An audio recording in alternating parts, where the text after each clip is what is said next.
DMK నేతలపై BJP MP Dharmapuri Arvind fire అయ్యారు. దేశ విభజనకు దారితీసేలా డీఎంకే వ్యవహరిస్తోందంటూ అరవింద్ ఆరోపించారు. తమిళనాడులో డీఎంకే ఓడిపోయే పరిస్థితి ఉందన్న ఆయన డీఎంకేను నేలకేసి కొట్టి లేవకుండా చేయాలన్నారు. డీలిమిటేషన్ అంశం రాజ్యాంగంలోనే ఉందని, దానివల్ల దక్షిణాది రాష్ట్రాలకు అన్యాయం జరగదన్నారు ఎంపీ ధర్మపురి అరవింద్.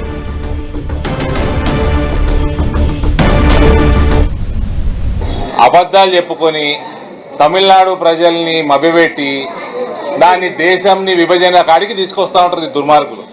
ఈ స్టాలిన్ వాడి కొడుకు ఇట్లాంటి వాళ్ళు అసలు ఏ రాష్ట్రంలో, ఏ దేశంలో, ఏ ప్రపంచంలో ఏడ పుట్టకూడదు. వీళ్ళు ఇలాంటి దుర్మార్గులు ప్రపంచంలో లేనేలేదు.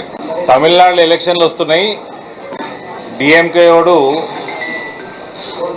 ఓడిపోయే పరిస్థితి ఏర్పాటైంది అక్కడ. ఈ డిఎంకే లాంటి పార్టీల్ని ఎవడైతే సనాతన ధర్మం మీద కమెంట్ చేసిండో ఇట్లాంటి పార్టీని నేలకేసి తొక్కి మళ్ళీ లేవకుండా చేయాలి.